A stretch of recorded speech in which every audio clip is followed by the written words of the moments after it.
Okay, so in today's class, we will be revising the formulas of capacitance and potentials. Very quick revisions as fast as you can do. Now, the first thing in this chapter, what are we going to do is the conductors के बारे में कुछ होगा. सो आपको पता है कि electrical field conductor के अंदर कितना होता है. All of you unmute your mic and repeat it with me. What is there in the electrical field which is inside the conductor? Shivani, Shivani, Dipti, what is the electrical field inside the conductor? All of you unmute. Everybody should be zero. Yeah, it should be zero. Why it should be zero? Because उसमें क्या होता है कि electrical field अंदर तो जाती है उल्टे तरीके में. जैसे अगर अपन उसमें फील्ड भेजते हैं तो एक तरफ पूरा पॉजिटिव हो जाता है, दूसरी तरफ नेगेटिव हो जाता है. दोनों फील्ड एक दूसरे को क्या करेंगे? कैंसिल. तो कुल मिला के किसी भी कंडक्टर के अंदर कितनी इलेक्ट्रिकल फील्ड होगी? तो बोले जीरो. अच्छा, अगर इलेक्ट्रिकल फील्ड है तो मेटल के सरफेस के ऊपर होगा, है ना? Yes ma'am. तो ये ऊपर की जो इलेक्ट्रिकल फील्ड होगी वो हमेशा सरफेस की कैसे होगी? परपेंडिकुलर. पंखुड़ी कैसी होगी? Ma'am perpendicular. कैसे दिख रहा है आपको? सरफेस कैसे भी, उल्टा सीधा कैसे भी हो, देखो डब्बा बना हो या गोल बना हो या सरफेस कैसे भी हो, सरफेस में अगर प्लस चार्ज पड़ा हुआ है तो उसके परपेंडिकुलर बाहर निकलेगा सारा फील्ड. मान लो कि हमारे पास कर्व सरफेस है तो और इसके ऊपर में हम देख रहे हैं कहीं पर पॉजिटिव चार्ज पड़ा हुआ है, तो हमारी जो फील्ड है वो इलेक्ट्रिकल फील्ड अंदर तो जीरो होगी ना, होगी कि नहीं? हाँ. अब बाहर कितना होगा? बाहर कितना होगा? तो बोले सरफेस के आपके परपेंडिकुलर होगा और ऐसे बाहर रेडियली आउटसाइड. मतलब आप अगर सेंटर से कनेक्ट करोगे तो ये रेडियली आउटसाइड होता है. ठीक है. Net charge inside the conductor, charge कितना होगा? फिर तो जीरो है. पता है चार्ज कितना है किसी भी कंडक्टर के अंदर? जीरो. वो भी zero. Potential on the surface is equal to potential inside the surface. कोई भी मेटल के कंडक्टर होगा ना, उसके अंदर जितनी पोटेंशियल होगी, देखो चार्ज है अलग, फील्ड है अलग और पोटेंशियल अलग. पता है ना? फील्ड मतलब उस पे कोई चार्ज को रख दो तो वो भागने लगेगा, है ना? तो वो फील्ड फोर्स क्रिएट करता है और पोटेंशियल एनर्जी की वजह से प्रोड्यूस होती है ना? तो पोटेंशियल कितना रहेगा? जितना सरफेस के बाहर रहेगा उतना ही अंदर भी होगा. ठीक है, आई बात? ठीक है. Yes ma'am. तो अब है okay fine. Potential on the surface will be equal to potential inside the surface. potential inside the surface. और जितना बाहर उतना अंदर. देखो फील्ड अंदर कुछ नहीं रहेगा लेकिन पोटेंशियल बरोबर रहेगा. ठीक है, और वो इक्वी पोटेंशियल सरफेस रहेगा. ठीक है. अब हमारे पास मेटल का सरफेस है और मेटल के सरफेस पे देखो कोई भी सरफेस है उसके जस्ट बाहर शेप कैसे भी हो, स्फीयर ले लिया, कुछ भी ले लिया, ट्रायंगल ले लिया, कुछ भी ले लिया. मैं 3D फिगर ड्रॉ कर रही हूँ ना. अब इसके ऊपर में मैंने यूनिफॉर्मली चार्ज डाल दिया. हाँ, चार्ज डालने के बाद उसकी चार्ज डेंसिटी हो गई सिग्मा. चार्ज डेंसिटी सबको पता है? Yes ma'am. कितना होता है charge density? Total charge divided by area. Right? What is sigma? Total charge divided by area. Divided by area. ठीक है. तो उसके आसपास, सरफेस के आसपास कितनी फील्ड बनेगी? तो बोले सिग्मा बाय एप्सिलॉन. कितनी बनेगी field? Sigma by epsilon naught. Sigma by epsilon not. By epsilon not. ठीक है. सरफेस चार्ज डेंसिटी लेकिन अलग अलग हो सकती है. अगर मान लो कि मेरे पास एक अल्पिन है. हाँ, अल्पिन की शेप कैसी होती है ना? अपन को पता है ऐसे शेप का कुछ होता है. ड्राइंग पे मत जाओ, समझो. हाँ, यहाँ आप देख रहे हो कि इस पे नुकीला भाग है, वहां पर सरफेस चार्ज डेंसिटी ज्यादा होगी और ये वाला जो चौड़ा भाग है चार्ज तो उतना ही फैला है लेकिन यहाँ पर चार्ज डेंसिटी आपकी कम होगी. ठीक है. तो फील्ड भी किस बात पर डिपेंड करती है? Charge density. चार्ज डेंसिटी जहां ज्यादा तो फील्ड भी ज्यादा, है ना? और चार्ज डेंसिटी जहां कम वहां पर हमारा फील्ड भी कम. तो सरफेस चार्ज डेंसिटी अलग, इसका मतलब फील्ड भी अलग अलग. ठीक है. इलेक्ट्रोस्टैटिक शील्डिंग की बात करते हैं. इलेक्ट्रोस्टैटिक शील्डिंग का मतलब ये कि कोई भी हमारे पास मेटल का सरफेस है, हाँ, आपका कार है, आपकी बिल्डिंग है, कुछ भी है, तो इसके अंदर इलेक्ट्रिकल फील्ड एंटर नहीं कर पाएगी। कितनी भी स्ट्रांग होगी फील्ड उस मेटल के सरफेस के बाहर ही हो सकती है, अंदर एंटर नहीं कर सकता। ताला इतना जम के लगा होता है कि उसके अंदर में कोई चार्ज नहीं जा सकता। ठीक है, this is called as what, electrostatic shielding. अब बात आती है कि इलेक्ट्रिकल कैपेसिटेंस की। कैपेसिटेंस का मतलब क्या? कैपेसिटेंस का मतलब क्या? कैपेसिटेंस का मतलब ये कि उस पर्टिकुलर चार्ज कंडक्टर के अंदर कितनी चार्ज हो सकती है, उसकी कैपेसिटी कितनी है। आपके घर में बकेट होगा तो बकेट में कितना आप पानी रख सकते हो, है ना। तो उसी तरह से अगर हम देखते हैं तो इलेक्ट्रिकल कैपेसिटेंस क्या होता है राजदीप, क्या होता है कुणाल? कितना उसके अंदर चार्ज भर सके, उसकी जो कैपेसिटी इंडिकेट करता है, that is called as the capacitance, right. किन बातों पर डिपेंड करता है, कौन बताएगा?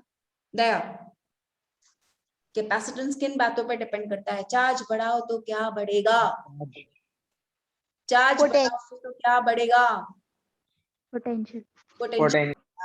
तो हम क्या लिखते हैं? Charge is equal to C V. C क्या है? कांस्टेंट। और यही क्या कहलाती है? कैपेसिटेंस। कैपेसिटेंस।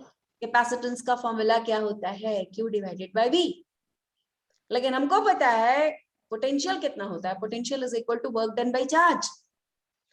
सो अगर एक और फॉर्मूला की बात करें तो कैपेसिटेंस का एक और फॉर्मूला क्या हुआ? बोलो। Charge square upon work. Charge square upon work, right. Okay, तो कई बार ऐसे होता है कि उसने पोटेंशियल एनर्जी आपको पकड़ा दिया, बोला कि कैपेसिटेंस इतनी है तो निकालो कि चार्ज उसके अंदर कितना भरा पड़ा है, राइट। तो आप आराम से निकाल लोगे, ठीक है। ओके, अब कैपेसिटेंस एक आइसोलेटेड स्फीयर है। मेरे पास एक स्फीयर है जो किसी भी इलेक्ट्रिकल फील्ड से दूर दूर तक उसके पास कुछ भी नहीं है। तो उस केस में हम क्या बोलेंगे? जरा बोलो जल्दी से। कैपेसिटेंस, इसकी रेडियस, स्फीयर है ना, स्फीयर है, अकेला स्फीयर बेचारा, ठीक है, हवा में लटका दिया, ठीक है। तो उसकी रेडियस है R और हम इसको कितना चार्ज दे पाएंगे? भर भर के चार्ज देना है इसको, भर भर के चार्ज देना है। जितनी मैक्सिमम कैपेसिटी है उसकी वैल्यू किस बात पर डिपेंड करेगी? अगर इसकी रेडियस है R तो कैपेसिटेंस कितनी हो जाएगी? बोलो जल्दी। 4 pi epsilon not R 4 pi epsilon not into R, यानी कैपेसिटेंस किस बात पे डिपेंड करती है? रेडियस। इतना बड़ा रेडियस उतना ज्यादा कैपेसिटेंस, ठीक है। और इसकी कैपेसिटेंस की यूनिट क्या होती है? SI यूनिट की बात करें, what is the SI unit of the capacitance? SI unit is called as farad. Farad. एक छोटा सा यूनिट नहीं है, बहुत बहुत बहुत बड़ा यूनिट होता है, इसीलिए हम उसकी छोटी छोटी यूनिट्स लेते हैं। तो कौन बताएगा? मानस बताएगा। बाकी यूनिट छोटे छोटे वाले क्या होते हैं? छोटे छोटे यूनिट्स क्या होते हैं इसके? माइक्रोफैराड। या माइक्रोफैरड होता है, और क्या फैरड होता है? नैनो फैरड होता है ना। और पिको फैरड होता है। पिको फैरड का मतलब क्या होता है? 10 to the power of -12 farad, है ना। अच्छा, अब बोलती हूँ तो ऐसा क्यों? हमको इतनी छोटे छोटे की कैपेसिटेंस क्यों लेनी आती है? ठीक है, हमने फॉर्मूला पता है हमको। एक स्फीयर है जो उसका रेडियस R है, अगर उसमें अपन ने भर भर के चार्ज दे दिया तो उसकी कैपेसिटेंस कितनी होती है? तो आपने बोला 4 pi epsilon not into R, यानी रेडियस बढ़ा तो कैपेसिटेंस भी बढ़ा, है ना अंकल? हाँ बोलो। Yes ma'am. तो ये अगर मान लो मैंने एक बहुत बड़ा कैपेसिटर ले लिया जिसकी रेडियस कितनी रखी है? अर्थ के रेडियस के बराबर, मेटल का कंडक्टर ले लिया या कोई भी कंडक्टर ले लिया, उसको मुझे चार्ज करना है और मैं जानना चाहती हूँ कि इसके अंदर कितना चार्ज भरा जा सकता है। तो 1/4 पाई एप्सिलॉन नॉट की वैल्यू कितनी होगी? देखो मुझे पता है 1/4 पाई एप्सिलॉन नॉट की वैल्यू बताओ। 1/4 पाई एप्सिलॉन नॉट की वैल्यू बताओ। 9 into 10 to the power of 9. 9 into 10 to the power of 9 SI units, right? तो अब जब यहाँ पर मैंने 4 पे एप्सिलॉन नॉट लिया, इसका मतलब 1/10 to the power of 9 होना चाहिए। रेडियस ऑफ अर्थ की बात करें तो 6400 किलोमीटर के आसपास होता है, और उस किलोमीटर मतलब मीटर में कन्वर्ट करने के लिए 1000 कैलकुलेट किया ना, तो ये सिर्फ 711 माइक्रोफैरड के आसपास आता है, जो बहुत ही छोटी सी वैल्यू है। इसलिए हम बोलते हैं कि फैरड एक छोटा यूनिट नहीं है बल्कि एक बहुत बड़ा यूनिट है, ठीक है। अच्छा, अंशुला स्वर्णकार, पैरेलल प्लेट कैपेसिटर में एनर्जी कहाँ स्टोर होती है? पैरेलल प्लेट कैपेसिटर है उसमें एनर्जी कहाँ स्टोर होती है? तो इसका जवाब है कहां पर? दोनों प्लेट्स के बीच में। बीच में हवा है तो हवा में स्टोर हो जाएगा, कोई और मीडियम है तो उस मीडियम के अंदर स्टोर हो जाएगा, और वही बीच में स्टोर होता है। ठीक है, अच्छा अब आते हैं आपके पास एक सवाल। मेरे पास एक कैपेसिटर है जिसमें एक पॉजिटिव है और एक नेगेटिव है, इसको मैंने अर्थिंग कर दिया और दोनों को इंसुलेटिंग स्टैंड पे रख दिया। यहाँ पर फील्ड कितने के बराबर होगा? तो बोले सिग्मा बाय एप्सिलॉन नॉट। इधर फील्ड कितना होगा? तो बोले 0। यहाँ पर भी फील्ड कितनी होगी? 0। ठीक है, याद रहेगा? Yes ma'am. फील्ड कितनी होगी यहाँ पर बाहर? कैपेसिटर्स के बाहर कितना फील्ड होगा? 0। ठीक है, अच्छा कैपेसिटेंस का फॉर्मूला क्या निकाला था हमने? डेरिवेशन तो है नहीं, फॉर्मूला याद रखना है। क्या डिराइव किए थे हमने?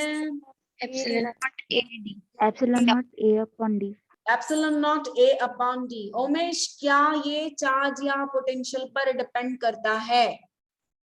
उमेश, क्या ये चार्ज या पोटेंशियल पर डिपेंड करता है? फॉर्मूला को देख के बताएं उमेश, कुणाल, मानस। नहीं करता। नहीं करता है ना।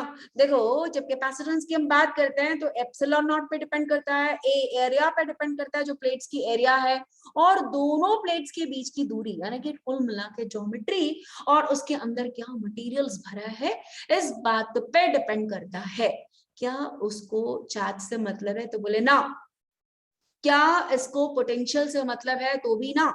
किस बात पे डिपेंड करता है? किस चीज से बना हुआ है, कितना बड़ा इसका प्लेट है, कितना दोनों जो प्लेट्स के बीच में दूरी कितनी है, इन बातों पे डिपेंड करता है।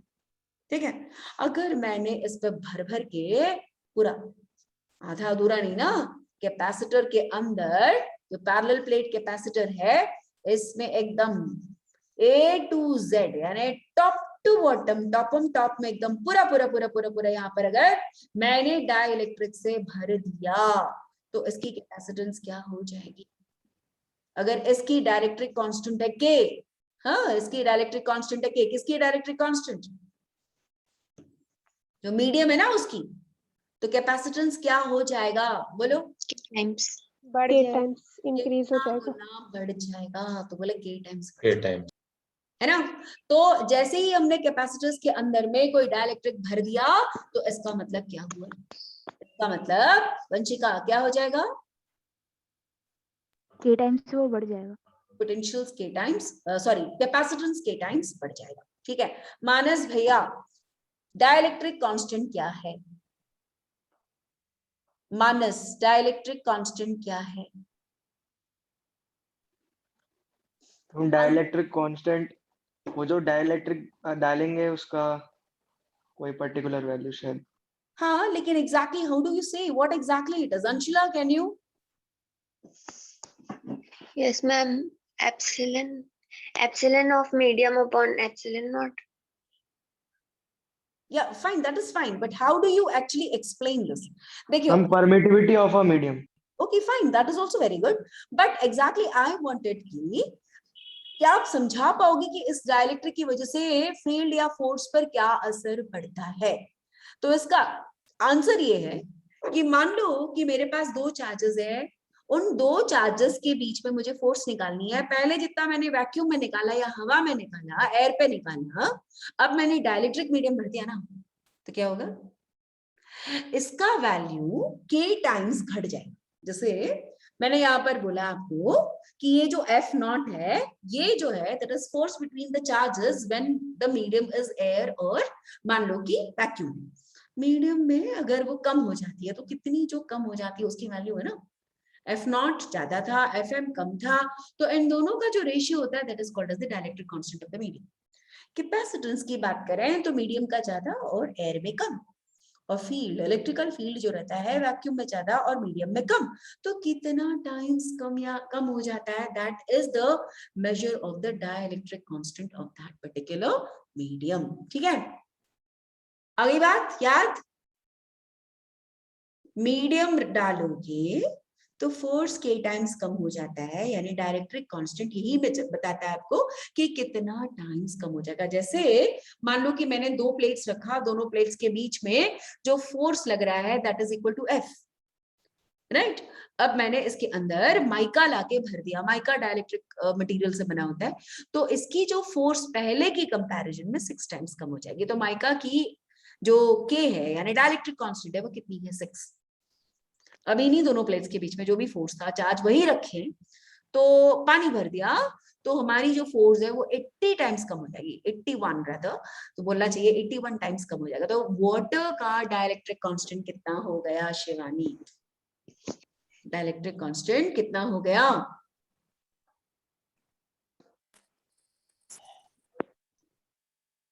शिवानी कितना कम हो गया?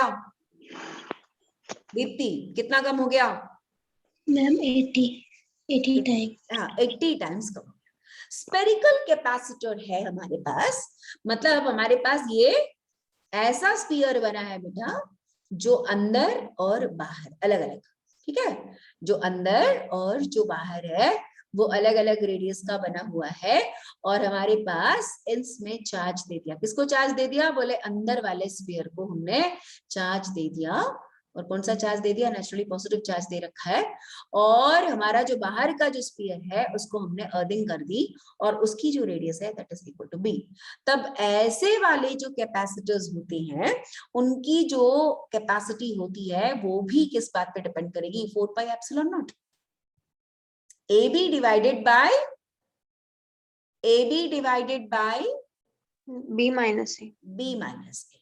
सिलेंड्रिकल कैपेसिटर हुआ तो सिलेंड्रिकल कैपेसिटर अंदर का रेडियस अलग, बाहर का रेडियस अलग, और ऐसे कोई सिलेंड्रिकल कैपेसिटर अगर हमारे पास आ जाती है तो सिलेंड्रिकल कैपेसिटर का अंदर का रेडियस है RA, बाहर का रेडियस है that is equal to RB, और लेंथ है इसकी that is equal to say L। तो इस सिलेंड्रिकल कैपेसिटर की जो कैपेसिटेंस होती है that is equal to 2 pi epsilon naught into L log of RB divided by RA। कितनी होती है? 2 pi epsilon naught into L log RB by RA to the base of E, right? Yes? Yes, ma'am. Yes, ma'am। ठीक है, अब grouping करनी है। Yes, ma'am। Series में grouping जानते हो ना?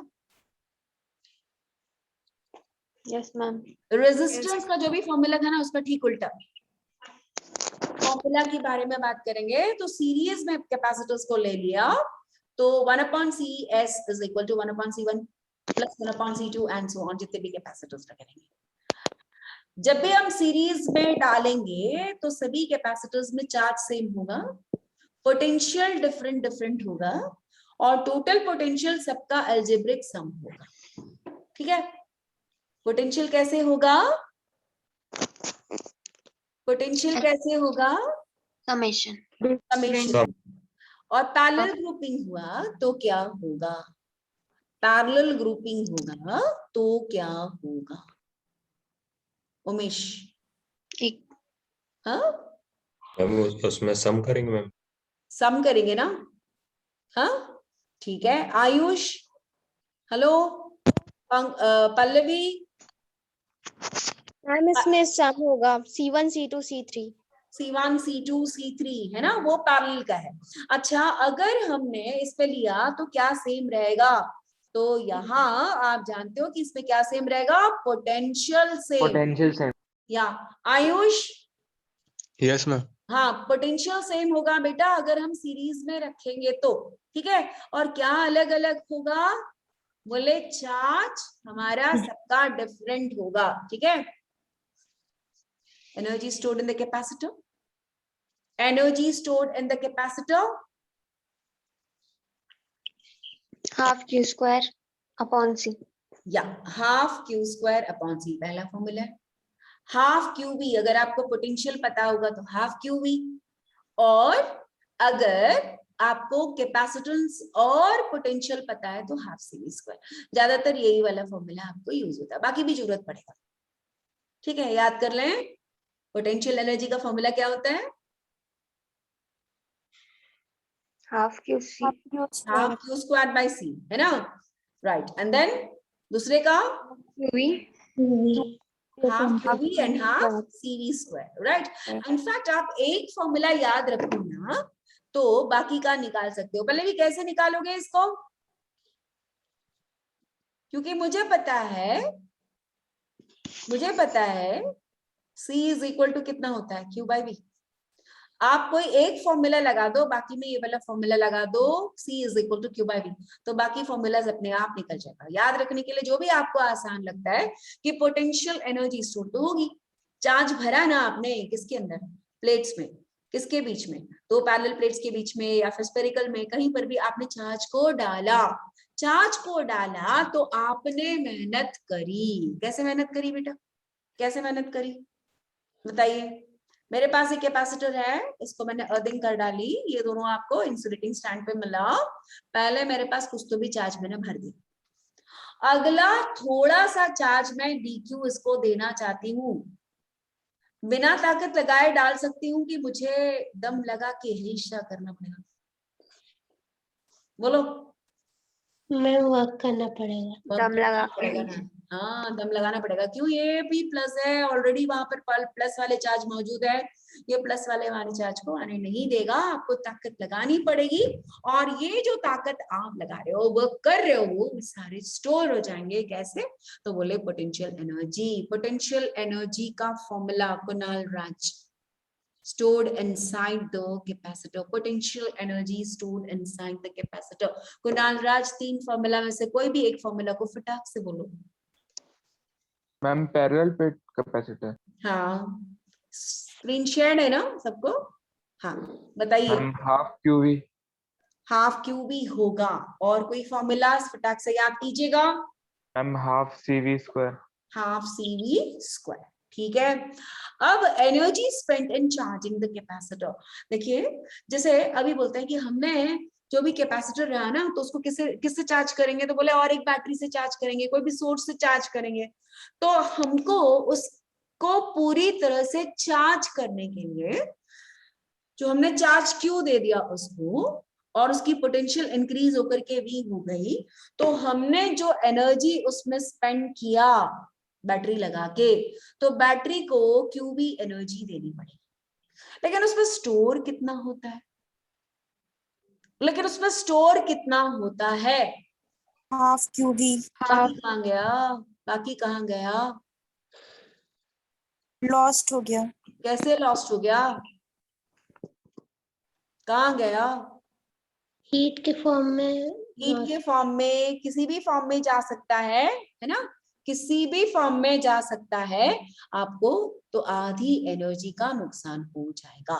ठीक है, आधी एनर्जी उसमें स्टोर हो जाएगी, और आधी जो एनर्जी रहेगी उसमें से कहीं बाहर चली जाएगी। ठीक है, yes Rajdeep, are you there?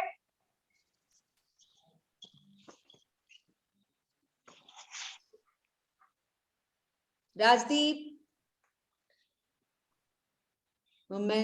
just a moment. Let me check. He's not there. Okay, fine. So, Trishna Singh, अगर मेरे पास एनर्जी स्टोर्ड है कॉम्बिनेशंस ऑफ द कैपेसिटर्स में, यानी बहुत सारी मैंने कैपेसिटर्स लगा रखी है, U1, U2, U3, U4 सब कुछ को सीरीज में लगाया या पैरेलल में लगाया, जो इंडिविजुअल एनर्जीज निकालेंगे और सबको ऐड करेंगे। पहली की एनर्जी, दूसरी की एनर्जी, तीसरी की एनर्जी, चौथी की एनर्जी, सबको अलग अलग अलग अलग अलग अलग निकालेंगे, टोटल एनर्जी कितना स्टोर है तो सबकी एनर्जी को जोड़ेंगे। ठीक है, या तो वो सीरीज में जोड़ोगे तो भी यही फॉर्मूला है, पैरेलल में जोड़ोगे तो भी यही फॉर्मूला है। ठीक है, यस मैम। ओके, अब बात आती है कि energy density. What is energy density? कौन बताएगा मुझे, बॉयज में से कोई भी बताओ। Daya, come on, what is it? हाँ जी, कितना होता है एनर्जी डेंसिटी का मतलब बताएं प्लीज। तृष्णा, एनर्जी डेंसिटी का मतलब? Trishna, Shivam, anybody, what is energy density?